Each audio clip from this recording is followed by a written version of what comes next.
கர்த்தர் நல்லவர், அவர் கிருபை என்றும் உள்ளது. இந்த நாளில் ஒரு புதிய கிருபைகளோடு உங்களை வழிநடத்துவாராக. எபிரேயர் 13 வசனத்தில் அவருடைய நாமத்தை துதிக்கும் உதடுகளின் கனியாகிய ஸ்தோத்திர பலியை அவர் மூலமாய் எப்பொழுதும் தேவனுக்கு செலுத்த கடவோம் என்று சொல்லி பார்க்கிறோம். உதடுகளின் கனியாகிய ஸ்தோத்திர பலியை அவர் மூலமாய் எப்பொழுதும் தேவனுக்கு செலுத்த கடவோம் என்று சொல்லி பார்க்கிறோம்.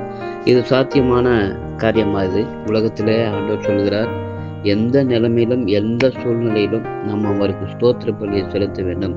எப்பொழுதும் ஸ்தோத்திரம் செய்யுங்கள். எல்லா காரியத்திற்கும், இன்பமாக இருந்தாலும் துன்பமாக இருந்தாலும் சந்தோஷமாக இருந்தாலும் துக்கமாக இருந்தாலும் வெற்றியாக இருந்தாலும் தோல்வியாக இருந்தாலும் உயர்வாக இருந்தாலும் குறைவானாலும் போராட்டம் வந்தாலும் கண்ணீருடைய சூழ்நிலையாக இருந்தாலும் எந்த சூழ்நிலையிலும் எல்லா சூழ்நிலையிலும் ஸ்தோத்திர கனியை நாம் தேவனுக்கு வழங்க வேண்டும் என்று சொல்லி வேதம் சொல்கிறது. அதை நாம் சாத்தியப்படுத்திக் கொள்ள வேண்டும்.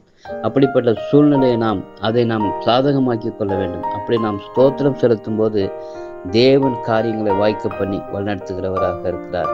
அதே ஒருவேளை அதை முறுமுறுப்போடு நாம் ஏற்றுக்கொள்ளாதபடி ஆண்டவருக்கு நன்றி சொல்லி அதையும் நன்மையை பெற்ற நாம் தீமையும் வந்தாலும் அதையும் ஸ்தோத்திரம் நன்றி என்று சொல்லி ஆண்டவருடைய சமூகத்தில் ஒப்பு கொடுத்து செபிக்கும் பொழுது கர்த்தர் நம்முடைய காரியத்தை ஆசீர்வதித்து பெரிய காரியங்களை செய்ய வழிநடத்துவாராக. அப்படிப்பட்ட கிருபைகளை இந்த நாளிலே உங்கள் ஒவ்வொருவருக்கும் கொடுத்து ஆண்டவர் வழிநடத்தி நாங்கள் தொடர்ந்து செபிக்கிறோம். கர்த்தர் ஆசீர்வதிப்பாராக. நல்ல தகப்பனே, உமக்கு ஸ்தோத்திரம். எங்களுடைய சூழ்நிலைகளில் எந்த நிலையில் இருந்தாலும் சாமி நாங்கள் ஸ்தோத்திரம் செலுத்தி எங்களுடைய நாமத்தை மயப்படுத்த எங்களுக்கு ஒரு கிருபைதாரம்.